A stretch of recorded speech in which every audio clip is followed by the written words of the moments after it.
He doesn't care. All right, so live. Let me tweet about that. Let me just retweet. I was just fooled by like there are not that many people here today. It's process we are discussing. Oh, We yeah. don't like to discuss process, basically. Anything that has the word process. You can leave now. People thought that we're gonna be discussing the process, not the process type. Yes, that's the problem. That's probably why not many people show up. Yes, that could be why. Changes to process of API review. That's how people understood it. They're like, okay, we don't care about the process of API review. All right, so we had a review a couple of weeks ago where we talked about SecureString and that we basically want to remove it. And there were some challenges specifically for process, what that means for process, because process exposes that in order to, let me actually share the screen, that may actually help. As you can see on the left-hand side, it basically has methods that take a secure string in order to accept the password. And there's also a password property on this process startup info, which you can just set, and then you just pass it into, I think, some overload of start or even the constructor of process in order to start the process. Now, for us, in order to remove the secure string type from .NET Core, we would basically have to either completely remove these methods. But now the problem is if we do that, then there's no way for users to actually create a process with username and password different from what the currently user running. What the currently running user is. So the question is, what do we do? Like we discussed several alternatives, and I think the right one is probably what I think the closest one we have for our same proposal. Let me probably maximize this a bit. Does anybody have the problem that the touchpad just sometimes crashes? Because I have this all the time. I have to use this weird red nipple on my Lenovo that never really works. Can you quickly expand the existing API? I want to see both of the overloads. Oh, no, on the previous. This one? Yeah. They're I want matching to see except for the secure string. both of the overloads. Where's They're that? same except for secure. Just make the window Oh, you mean? wider, because I see. So both of the overloads use SecureString. Okay, cool. Yeah, one just has arguments, right? The other one doesn't. It's just an alternative to create process starting from your side. Yep.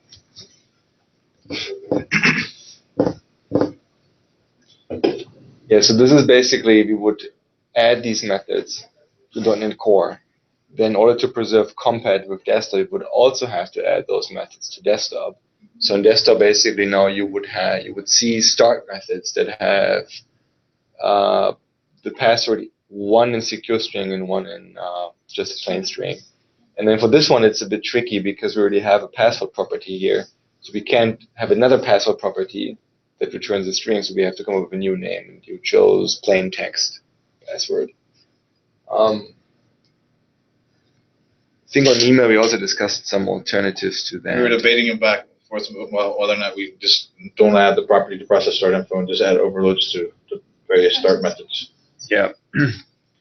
So I think the tricky part is that the static start methods are not the same as the instance start methods, right? Because the instance ones allow you to do more things because you can hook up events and then you actually do that, which you can't with the static ones. So the static ones are more conveniences. And if you need more power, then you have to basically new it up and set the right properties up front before you start the process. So one option that we also discussed, I believe, let me actually go back to the first one.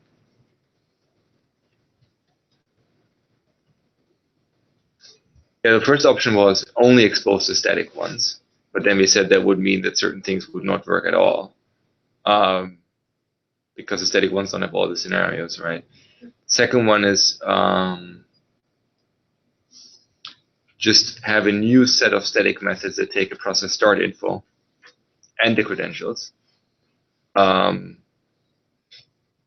still doesn't address all the scenarios because there's still other things you would have to deal with on the process itself, right?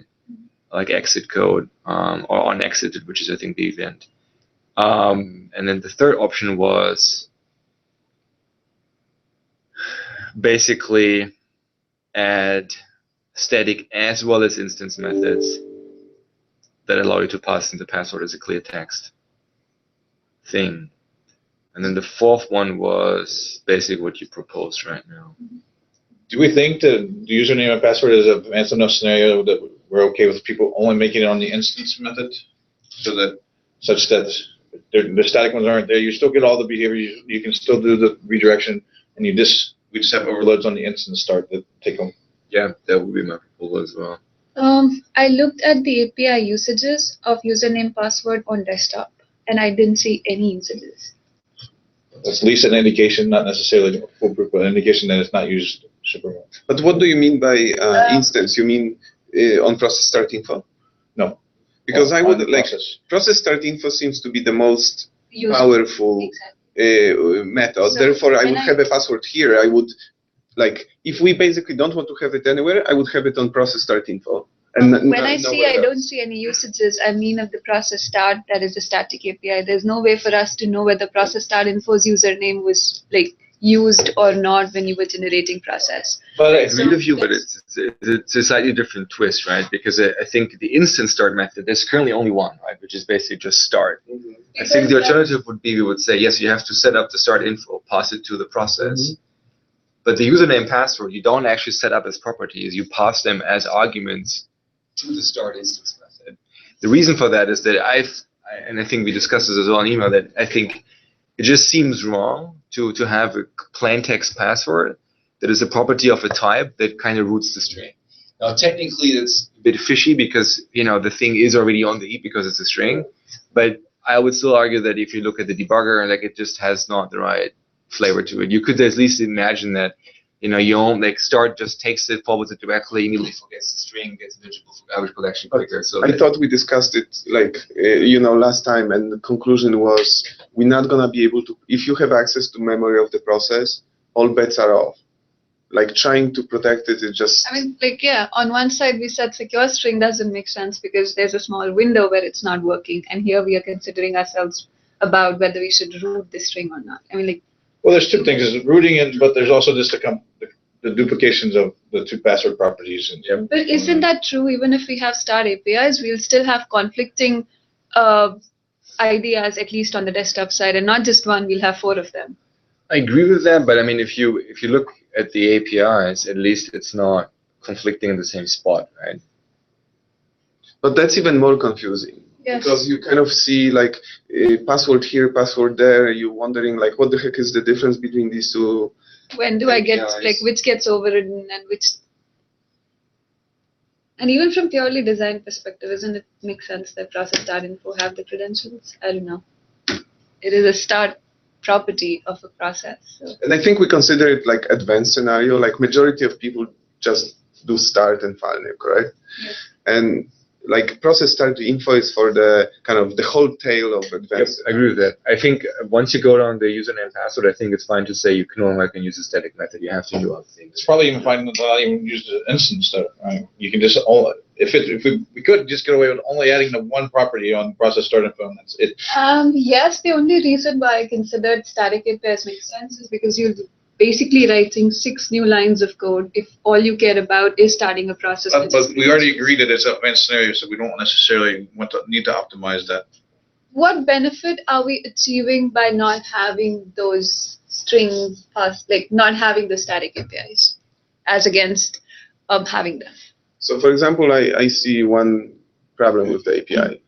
The parameter is called password, but it actually corresponds to property that's called plain text password. So would we rename these parameters to plain text password?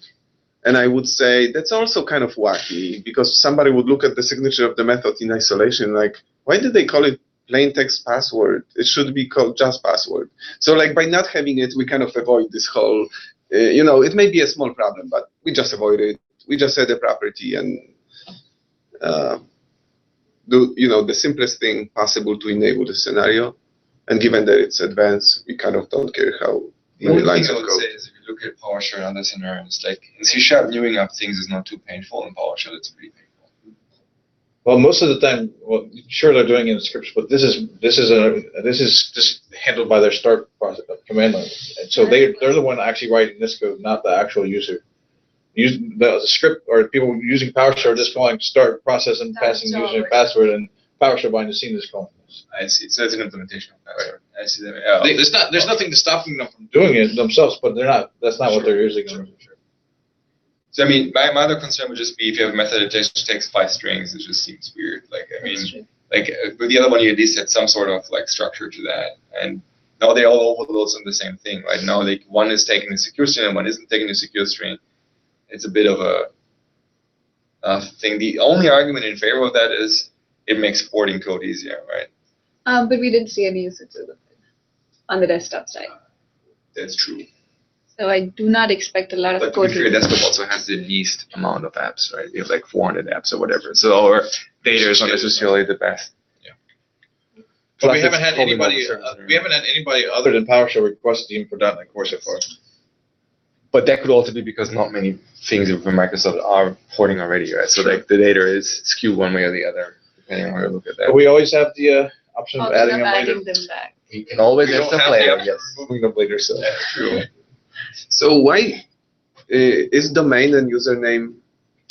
Why are they separate properties? Is that how we already have it Yes, in those the are APIs? they already decided on this stuff. Why do they show as green here? Because that's the diff between the old contract and the new. Yeah, if we have a So 4.0 the new version of the contract contract, and we'll the- version of the contract. Uh, Because we're trying to keep the 4.0 version of the contract still in place because it works on existing APIs on desktop. But since we have this new property for the new scenario, we have to have a new version, so it'll be only supported in a later version. of the desktop. So what is this diff? That's the diff between. What's the current contract versus what I'm proposing should be the newer photo contract? This was the one, the version of the contract that had dependency on SecureString. Cleaned that out, Got it. and then I see. So why does it show up as removed here? Because the newer contract will not have those APIs. before and after removing the SecureString dependency, that was what the first I law. get that, but why should username shows up as removed? Well, we removed the whole set. If you, Yeah. it doesn't make sense to just have username and domain if you can't have the password. Oh, So we basically remove all credential support This from is it. the 401 and this is the 41. Yeah. So we basically say the 401 doesn't have it at all, and the 41 has the new API. It should also not have any of those secure string static APIs. Yes, that makes sense. Yeah, like the older one. I just looked at process start info because I wanted to get a holistic picture. But so this one already is in desktop. I guess these two ones are in desktop as well. Right. So the only one we really add to desktop is this one. That's right.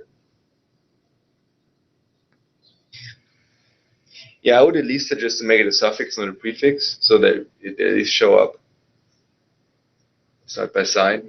Huh. It sorts easier in IntelliSense, so you're not. But it's still like, I mean, password and password plain text is not awesome, but I don't know what else would you do. Password two? Password string. Just to Password be better. Just to be completely clear, IntelliSense right now will show them both, even if they are not prefix suffix. But documentation, but like there's still an issue that like in documentation, it's sorted alphabetically.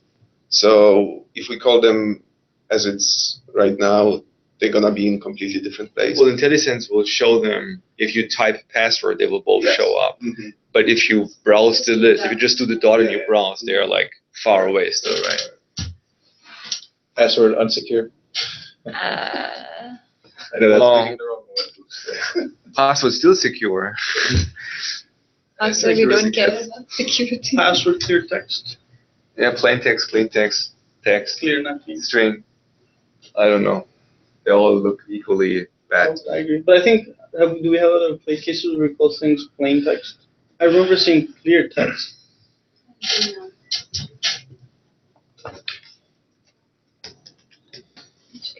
I don't know. And quickly check. If only we had a catalog of all the APIs. If only.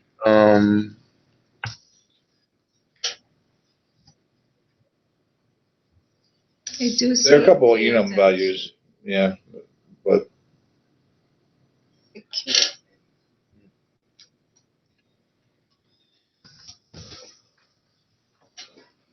Plain text. Well, apparently WinForms have something. Data services. Did you search for clear text? I think that's something else. Yeah, that's not possible. Oh, I thought clear fine. Mhm. I do see usage as an index.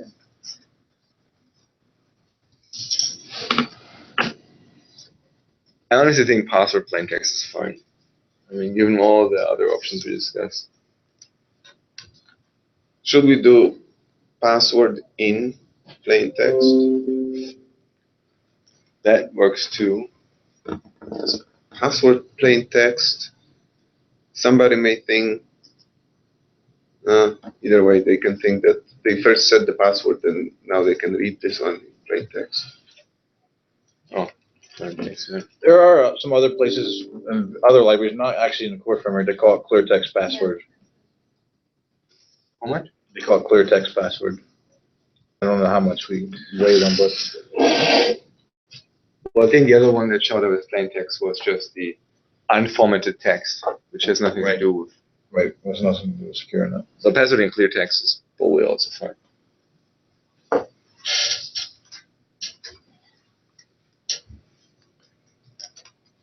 Any other concerns with? The only other question I have about that is, how do we plan on making them mutually exclusive on the desktop? So what happens if you set both? Yeah. Do we try to recreate one, if it's set as secure string, do we try to retrieve it from the plain text? I would say if they are different, we throw. We throw, yeah. So you don't do anything on setting or getting them. You just basically, when you try to use the process start info, if they're both set, actually I would say if they're both set, then you throw. Yeah. Yes. No, So- because the user could potentially have just created a string and then created a new string out of that string. But then why would you set it both? Why would- Yeah, we should teach them to only use one or the other and not try to. One problem with so this is a component, you can drag and drop it on a, like a form. It's very wacky to have kind of you go to property grid and you set the property and it throws an exception when you set it. Can you set the secure string property No. easily in a WinForms like in Interesting. Designer? I don't And think. we're also not trying to, we're just suggesting that we don't do it when on setting of the properties. Yeah, when When you we're trying to use the process start info, if they're both set, then you throw. Oh, okay. Should both start. Fine. Like you can set it regardless. Yeah. Yeah, we don't try to compare. That seems like a penalty for no good reason. I would just say And- both are set. You Yeah, can throw. might have might But what do we consider set? Probably No. not null, not empty, right? I think empty is probably should. not null. I don't know what's the default value. Like, do we set it to empty or null? You 'Cause if don't we- set it to anything, it would be null. For the secure string? Well, yeah, because that's the one that we. Well, secure string, I guess, is. Right, Yeah, so- No. then Yeah. Anything that's not null would be set to something. Right. So that seems reasonable.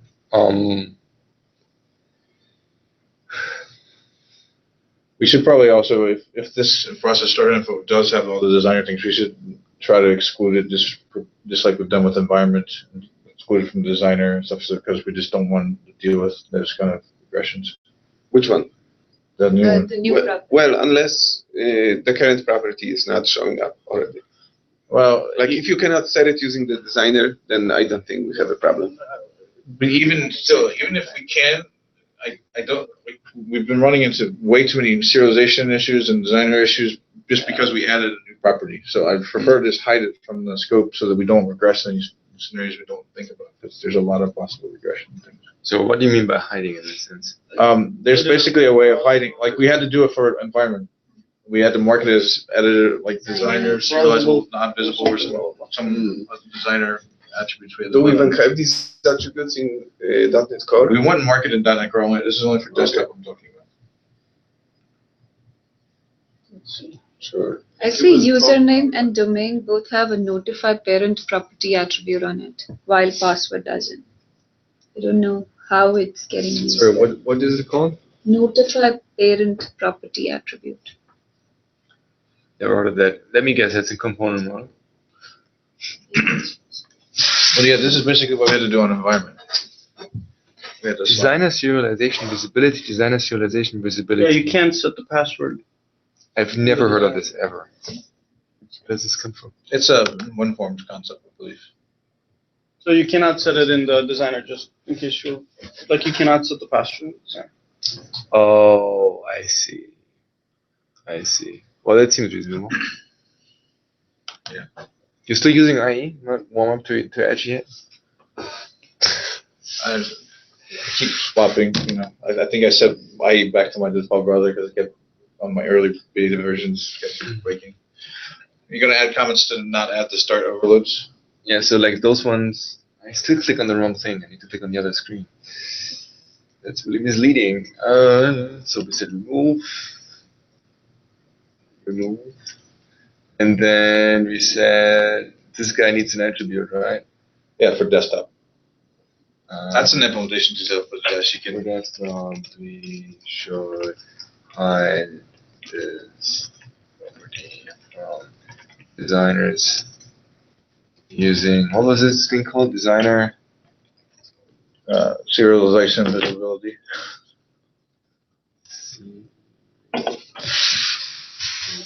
You also need to hide it from serialization. Is process serializable? Process is serializable. Seriously? Process start info serializable. So then we probably need to hide it so that, like, not serialize it. We've learned some lessons from environment. I think she understands what she needs to do.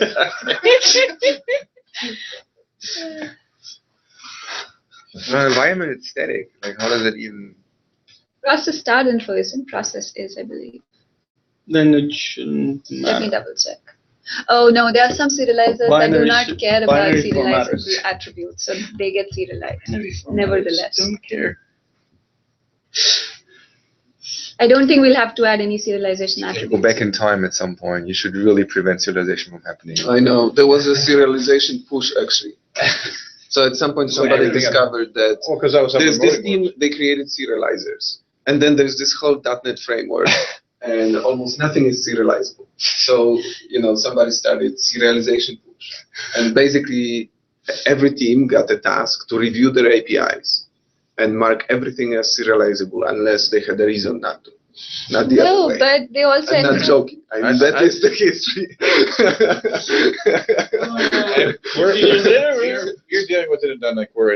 There's a whole bunch of people trying to push to add more of the serialization APIs back to the core types, and I'm fighting it off quite heavily. So So I've never really understood this thing. Do we say that any type that is marked as serializable is the only type that we have to make sure gets serialized? No. Because I know public types and private types can be serialized has by nothing- DCS. Well, it's really up to the serializer. The serializer may very well try to make a best guess effort on how to So we serialize. can't really make any comment anywhere. So if we break a serializer, we should be okay. In general, we try to basically like decouple ourselves such that if we are not going to test every serializer and that's written on top of us, if we make a change and it breaks something, then that's different. But if we've defined ourselves as being serializable and we break something, that's a Correct. So if we're trying to remove that. So if we have annotated our types as, oh, this needs to be serializable, then I agree with you. But for the types which aren't marked with any attributes, but some of our serializers like DCS, DCJS can serialize them irrespective, we should be okay to break them. Well, that's a problem, right? I mean, there's two sides. I would say on .NET Core, I would agree with you. On the desktop. On the desktop side, the problem is we can't do that because if somebody brings a higher version of the framework, suddenly things explode, even though they may have worked before. But there's an attribute you put on the field that prevents it from being serialized, even by the DCL, even by the binary It has formatters. its own complexities. I do not think we should I be agree. adding them. Yeah. But We have to in some cases, but yes. Every single time we've touched the framework. we broke somebody. You added a private field to dictionary. I remember that. Yes. Then we broke it again. Then we fixed the broken thing. Anyway. All right, so It's coming then back again, Well, I'm sure. you should We be broke it fixing the twice. things that break when you add private fields, not the things that, now have a new private field. I Yeah, think that's private not, fields should be completely fine. not when it's in That's dictionary. what we love to say, but that's not happening.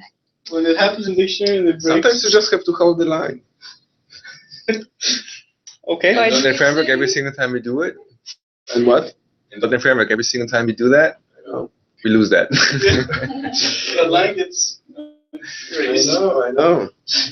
There's this reason why we created .NET Core in the first place. It's not because we like the core name, which we actually do, but that's a different story. So, any more? Otherwise, I would call it a day because then we're all done. You have half an hour left. What do you mean? I think we're good. Yeah, So there's I no think reason. the only thing I would like to understand, so when are we adding this to the Full framework? framework? Are we changing the Full system. contract and what's our plan? So we're gonna have two versions of the contract, the 4.1 and 4.0. Like the 4.0 one will be supported on .NET 4.6. and .NET Core, and then we'll be adding support for 4.1 to .NET Core now, and we'll be getting that change into the desktop framework as soon as we possibly can. Hopefully the next version. So .NET Core will have 2 contracts. Yeah. The one Well, above it only have the latest one, but it's always backwards compatible, so it supports both. Obviously. Okay. And we have the lower one in order to be compatible with desktop without adding the That's APIs in the first place. Yes. So what does it mean timeline-wise? Like we do this change now, and then the other one just goes in. We're going to do the .NET Core type, all the 4.1 implementation up to there, and we're going to just get it into the next available desktop release we can get into. So. Did the facade ever ship in desktop? No. So we're fine. Yeah. All right, guys. Thanks for the online, guys, and then we'll upload those later. Sorry? Were there any questions on that? Nope, no questions.